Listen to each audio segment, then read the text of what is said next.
Crusader of fact के 9वें episode में आप सभी का स्वागत है। आज हम बात करेंगे हेल्थ सेक्टर से जुड़े कुछ पॉइंट्स पे। दोस्तों, भारत सरकार ने चाइना से antibodies rapid testing kit 5 lakh quantity खरीदी है।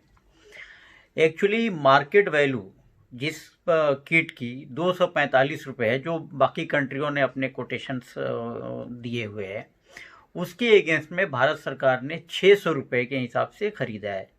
5 लाख किट का अगर आज के दिन में इंटरनेशनल मार्केट के हिसाब से अगर वैल्यू करेंगे उसकी कॉस्टिंग, तो वो 12 करोड़ 25 लाख होती है। लेकिन भारत सरकार ने 12 करोड़ 25 लाख के ऊपर 17 करोड़ 75 लाख रुपए और पे किए, 355 रुपये पर किट एक्स्ट्रा, जो कि जांच का विषय है। और सीधा सीधा फर्स्ट साइट में ये सीधे सीधे एक प्लांट लूटिंग है पेंडेमिक के टाइम में। दूसरा, उसमें उससे भी खतरनाक पहलू ये है उसका कि ये जो मटेरियल मंगाई गई ये नहायत ही इन्फेरियर क्वालिटी की मटेरियल है, जिसका ट्रैक रिकॉर्ड हमारे पास पहले से मौजूद था। चाइना ने चेक रिपब्लिक को जो दिया था, एक्चुअली मैं आपको बता दूं कि ये जो टेस्टिंग किट है इसकी एक्यूरेसी लेवल जो तय किए गए हैं वो मिनिमम 80 होना चाहिए था। उसके अगेंस्ट में जो उसके परसेंटेज आए, जो उसने चेक रिपब्लिक को दिया था 20%, स्पेन को जो उसने सप्लाई किया उसमें 30% रहा, टर्की को जो उसने दिया 35% रहा, और फिलीपींस को जो उसने मटेरियल दिया था चाइना ने सेम टाइप का, उसका 40% रहा। भारत को जो दिया वो उससे भी वर्स्ट इसमें जाता है, उसका सिर्फ 5% एक्यूरेसी लेवल रहता है। तो ये सीधे सीधे हेल्थ से, जनता पॉपुलेशन एट लार्ज के हेल्थ से खिलवाड़ है और उनके ट्रस्ट का breach of trust you can say धोखा है। और ये किसके अंडर में हो रहा है? जो खुद एक प्रोफेशनल डॉक्टर है। जी हाँ, हमारे जो यूनियन हेल्थ मिनिस्टर है डॉक्टर हर्षवर्धन, जो खुद पेशे से डॉक्टर हैं, और उनके नाक के नीचे, उनके अंडर में, उनके अप्रूवल से ये सारी चीजें हो रही हैं। जब जनता को गवर्नमेंट के सपोर्ट की जरूरत है तो सरकार की तरफ से जो बड़े बाबू लोग हैं और सरकार के जो अधिकारी हैं, उन सब ने मिलजुल के ये प्लानिंग किया है। और ये प्लानिंग के ऊपर सीबीडीटी ने 40% कोविड सेस का भी रिकमेंडेशन दिया है। वो सरकार उसको अप्रूव करती है नहीं करती है, दैट इज सेकेंडरी थिंग। लेकिन ये बाबू लोगों की मेंटलिटी और सरकार में बैठे बड़े अधिकारियों की मेंटलिटी जो है जाहिर हो जाती है कि कहीं ना कहीं जो प्राइम मिनिस्टर साहब का नारा था कि ना खाऊंगा ना खाने दूंगा, यहाँ पे एकदम प्लानिंग करके खाऊंगा और खाने भी दूंगा, उस वैसी बात जो है होती हुई दिख रही है। दोस्तों, आपको हैरानी होगा कि ये वही डॉक्टर हर्षवर्धन साहब हैं जो जब राहुल गांधी ने 12 फरवरी को ट्वीट करके और मीडिया में अपनी बात कोविड-19 के ऊपर रखी थी और चेताया था और वार्न किया था कि इसको निपटने के लिए तैयारी होनी चाहिए, तो इन्होंने मजाक उड़ाया था। रिटर्न ट्वीट में राहुल गांधी को का मजाक उड़ाते हुए उन्होंने यहाँ तक लिखा था कि राहुल गांधी देश को भ्रमित कर रहे हैं, ऐसा कोविड-19 कोरोना वायरस कुछ भी नहीं है। तो ये एक डॉक्टर होने के नाते चीज़ों को मेडिकली समझने में भी फेल रहे हैं डॉक्टर साहब। At the same time health sector के हेड होने के नाते गवर्नमेंट ऑफ इंडिया के, वो भी अपनी रिस्पॉन्सिबिलिटी में फेल होते दिखाई दे रहे हैं। काश कि ये डॉक्टर साहब राहुल गांधी की बातों को समझे होते या अपने स्तर पे भी 2 बार फैक्ट चेक कर लिए होते, और उसी वक्त अगर वो करेक्टिव मेजर्स ले लेते।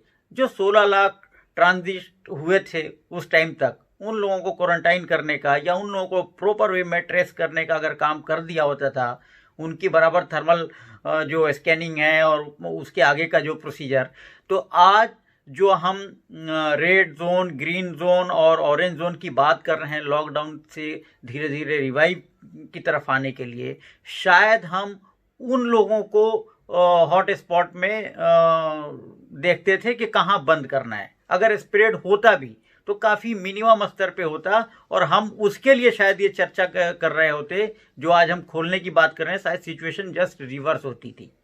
लेकिन कहीं ना कहीं डॉक्टर हर्षवर्धन साहब फेल हुए साइन करने में, ओवर कॉन्फिडेंस में, और हम लोगों का, सारे पॉपुलेशन एट लार्ज का ट्रस्ट रहा कि भाई चूंकि वो खुद पेशेवर डॉक्टर हैं तो he will be in better condition to take the appropriate step. But कहीं ना कहीं राहुल गांधी का मजाक उड़ाया गया और जनता में पहले से ही चूंकि ये भ्रमित करके रखा गया है कि राहुल गांधी को लोग सीरियस न लें, और लोगों ने डॉक्टर साहब पे भरोसा किया। और आज लोगों को समझना चाहिए कि किसको सीरियस लेना चाहिए और किसको नहीं लेना चाहिए, ये रिजल्ट दिखा रहे हैं।